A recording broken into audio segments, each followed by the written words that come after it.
Yeah. How are you today? Go up to you. I'm good. Say no to organized hate and yes to love. These are a few definitions I'd like to share with y'all. Love, to have love or affection for another person or to be in love.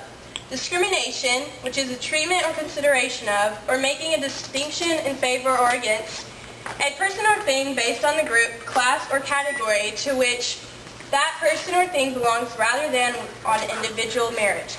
Racial and religious intolerance and discrimination.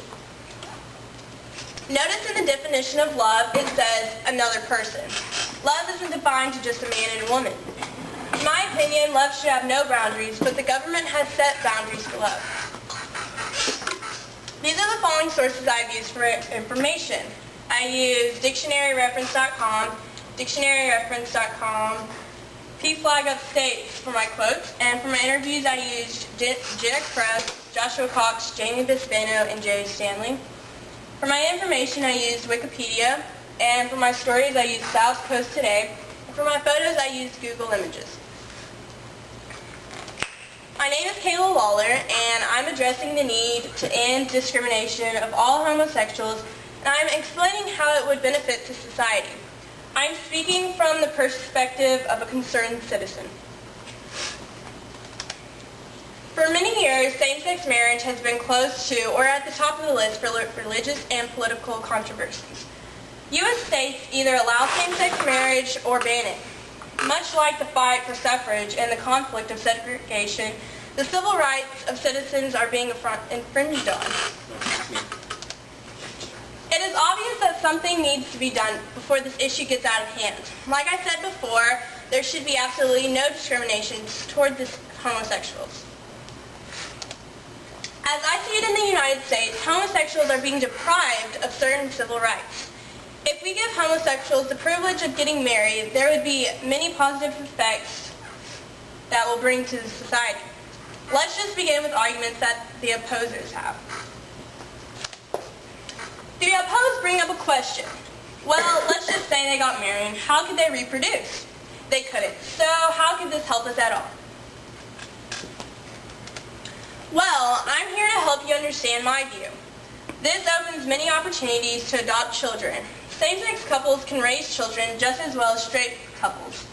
Not to mention, thousands of kids are getting opportunity to live in a loving household. There are many studies that have shown that the outcomes of children raised in homosexual households are just as good as those in heterosexual households. The differences are not the gender of the parents, but the love that they give their children. An estimate of 6 million to 14 million children have a lesbian or gay parent. Courts in 11 states have ruled that gay men and lesbians, on the basis of their sexual orientation, are unfit to receive custody of the children. A review of 9 studies of aspects of personal development, such as self-confidence, moral judgment, and intelligence, revealed no significant difference between children or lesbians and gay men, children, and homosexuals. Homosexuals are just as capable of loving children fully as anyone else. So let me ask you this. Should infertile couples be banned from marriage because they cannot reproduce? If we ban marriage from homosexuals because they cannot reproduce, what will it prevent the government from limiting marriages to homosexual couples that cannot reproduce? This argument cannot be good enough reason to ban marriages for the homosexual because obviously there is a problem within the heterosexual marriages as well. Many people believe that same-sex marriage is against the Bible and morally wrong. We have something called the separation of church and state. Do we use it? I'm not too sure about that. When people say freedom of religion, I thought it would simply imply that the right of freedom from religion also. So in this case, I believe, as well as others, that their freedom is being infringed on. Because if you believe in one thing, you should have the right to take it away from another. Absolutely not. Now let's look at it this. I suppose you all believe in religious freedom, right? Well, suppose believe same-sex marriage is based on religious arguments, and in reality, this is reason enough to discount the argument. Jamie Desmano said, "If someone loves someone, no matter the gender, that is all that matters, and we should allow them to be happy." Many people often categorize the gay community into a stereotype. They presume them as being promiscuous, unable to form a stable relationship, and if relationships are formed, they are shallow. Does this happen with just homosexual couples? No. They also exist in relationships built upon a man and a woman, but why are the gays being discriminated for it? If the people opposed are doing the same thing, this isn't right. This shouldn't be allowed to keep going. We need to take action. For example, let's say that your friend tells you to stop smoking because it's bad for you and your health, but then they turn around and do it themselves. That's a hypocritical situation. Just like some arguments the opposed have, and that needs to be addressed because it's happening everywhere.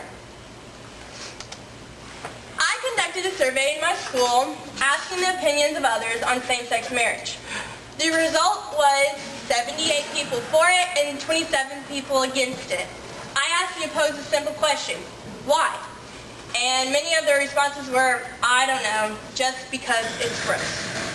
I was shocked at the number of people that said this. Why should you have to have such hateful things to say about people when they are doing the same thing you are?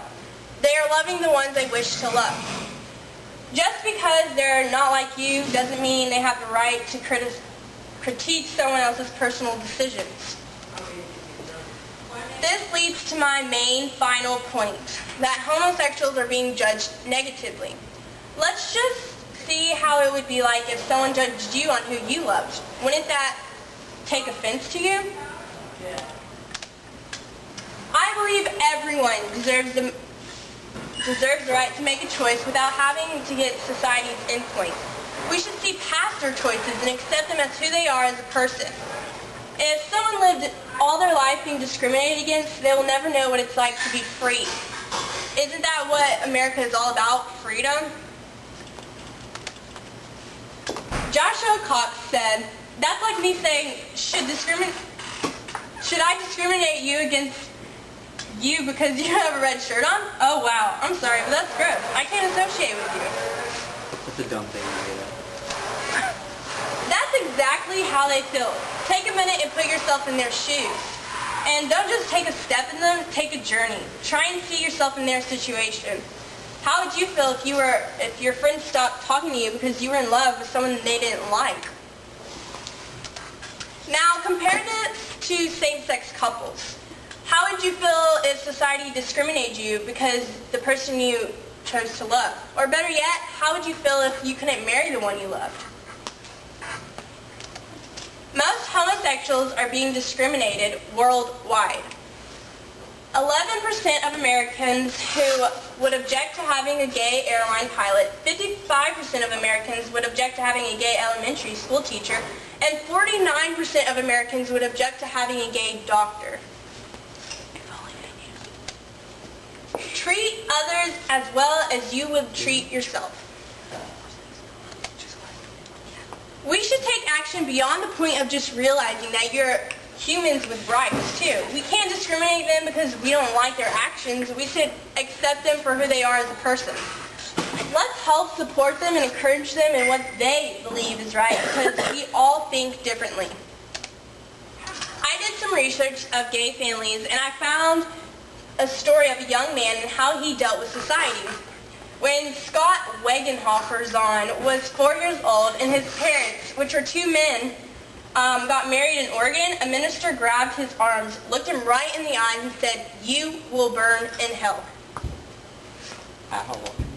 Scott is now 16, and he says, "When our father and Steve got divorced, our father's brother, Uncle Bob, said, 'I'm sorry, but that's how those relationships end up. I'm sorry because I won't be seeing you in heaven.'" Now, not only was that he was discriminated against people in the society, but the own people in his family. If we we don't do anything about this, it will lead to people not accepting themselves as who they are because they're so used to the non-acceptance. The gay community, the rector says, is full of wounded people who feel a strong sense of rejection. To be ostracized as different has a great impact on them. They develop self-defense mechanisms to cope as a result.